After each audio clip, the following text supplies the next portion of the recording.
તો અમદાવાદમાં પાણીપુરીનો સ્વાદ માણતા પહેલા સાવધાન રહેજો। સ્વાદના ચટાકા લેતા રસિકોને પાણીપુરીનો સ્વાદ ભારે પડી શકે છે।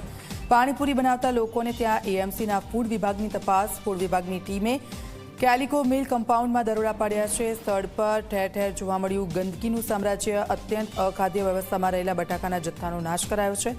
પાણીપુરીના વિવિધ રેકડી ધારકોને નોટિસ ફટકારી દંડ વસૂલવામાં આવ્યો છે।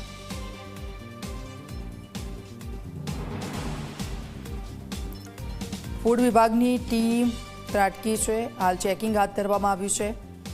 પાણીપુરી વિક્રેતાઓને ત્યાં ચેકિંગ હાથ ધરવામાં આવી રહ્યું છે। ઠેર ઠેર ગંદકી અખાદ્ય સામગ્રી મળી આવી છે। પાણીપુરીના રસિકો સાવધાન થઈ જજો।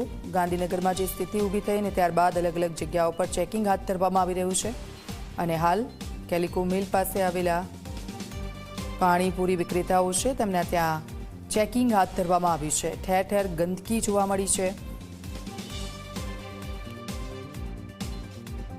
ગાંધીનગરમાં દૂષિત પાણીના કારણે જે ટાઇફોઇડના કેસો વધી રહ્યા છે તેનો પડઘો હવે અમદાવાદમાં પણ પડ્યો છે અને તેને ધ્યાનમાં રાખીને અમદાવાદ મ્યુનિસિપલ કોર્પોરેશનનું ફીડ વિભાગ સક્રિય થયું છે। આપ જોઈ શકો છો કેલિકો મિલ કમ્પાઉન્ડ કે જ્યાં શહેરના મહત્તમ પાણીપુરીના ફેરિયાઓ કે જ્યાં વસવાટ પણ કરે છે અને પાણીપુરી બનાવે પણ છે ત્યાં ચેકિંગ શરૂ કરવામાં આવ્યું છે। આપ જોઈ શકો છો કેવી આ ગીચ જગ્યા છે કે જ્યાં આવી રીતે તાડપત્રીઓ બાંધીને અને તેની નીચે જ પાણીપુરી તૈયાર કરવામાં આવે છે। આ ભઠ્ઠી પણ ચાલી રહી છે અને જે પાણીપુરી બનાવવા માટે તેલ છે તે પણ કેવી કન્ડિશનમાં અહીંયા મૂકવામાં આવ્યું છે। પાછળની તરફ આપ ગંદકી જુઓ કે કશું પણ ઉડીને ક્યારે પણ આ ખાદ્ય સામગ્રીમાં પડી શકે છે।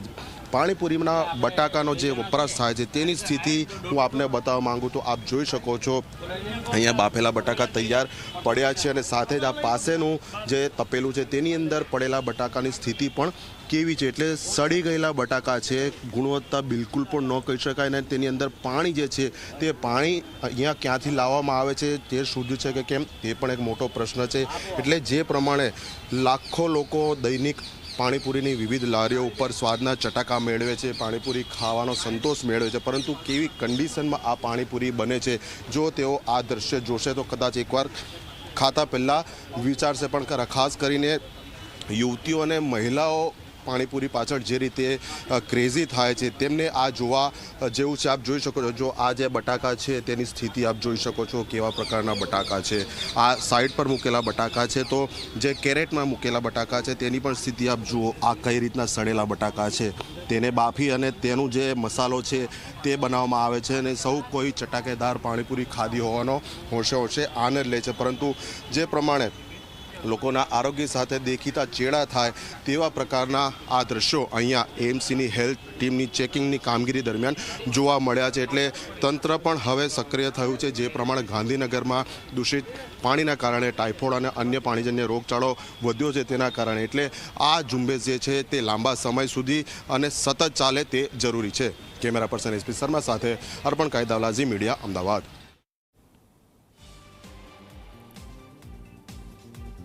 તો પાણીપુરી વિક્રેતાઓના ત્યાં ચેકિંગ હાથ ધરવામાં આવ્યું છે। પાણીપુરીનો સ્વાદ માણવો ભારે પડી શકે છે। આ દ્રશ્યો જુઓ જે રીતે અહીંયા પાણીપુરી વિક્રેતાઓ અહીંયા પાણીપુરી બનાવે છે, પકોડી અહીંયા તળાય છે, સાથે સાથે જે તેની સાથે વપરાતો જે બટાકાનો માવો છે તે કઈ જગ્યા પર રાખવામાં આવ્યો છે તેમાં પણ તપાસ હાથ ધરવામાં આવી। અખાદ્ય સામગ્રી જે મળી આવી છે તેનો નાશ કરવામાં આવ્યો છે।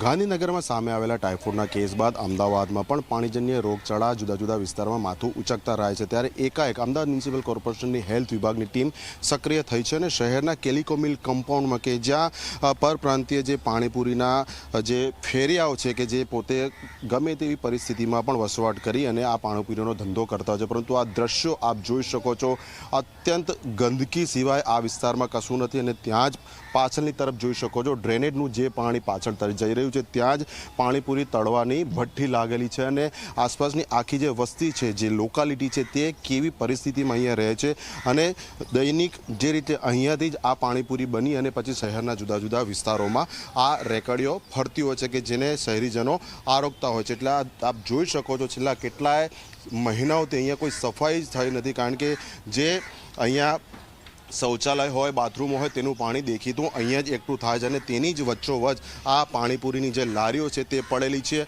અને જે ભઠ્ઠી છે તે પણ અહીંયા પડેલી છે. બીજી તરફ સૌથી મોટો પ્રશ્ન એ છે કે અહીંયા અત્યંત ગંદી સ્થિતિમાં જે લોકો રહી રહ્યા છે તેમને વાપરવા માટે પીવા માટે ચોખ્ખું પાણી નથી મળતું, તો પછી જે પાણીમાંથી પાણીપુરી બનાવવામાં આવે છે, જે ટેસ્ટી પાણી આરોગીને લોકો ખુશ થાય છે, તેનો સપ્લાય ક્યાંથી થતો હશે તે સૌથી મોટો પ્રશ્ન છે. એટલે આપ જોઈ શકો છો હજી પણ જ્યાં નજર કરો ત્યાં ફક્ત ને ફક્ત ગંદકી જ છે ને ગંદકી સિવાય કશું જ નથી. પાછળની તરફ આપ જોઈ શકો છો કે કેવા મકાનોમાં તેઓ રહી રહ્યા છે. કેમેરા પર્સનને કહીશ આ તરફ મારી પાસે આવે, જે પાણીનો પુરવઠો આવે છે, જે રો વોટર જેને કહી શકાય, તે ક્યાંથી આવે છે તો ત્યાંના દ્રશ્યો પણ હું આપને બતાવીશ. આપ જોઈ શકો છો અહીંયા આ રીતસરની પાઇપ નાખેલી છે અને પાઇપની નીચે આપ જોઈ શકો છો કેવા પ્રકારનું અત્યંત દૂષિત પાણી એકઠું થયેલું છે. એટલે અહીંયા ફક્ત આ વાલ ખોલવાનો હોય છે, અહીંયાથી જે પાણી આવતું હોય છે તેનો જ ઉપયોગ પાણીપુરી બનાવવામાં, તેનું પાણી બનાવવામાં થાય છે. એટલે જ્યારે ટેસ્ટફુલ પાણીપુરી ખાઈ છે ત્યારે વાલી લાગે છે, પરંતુ પાછળથી જ્યારે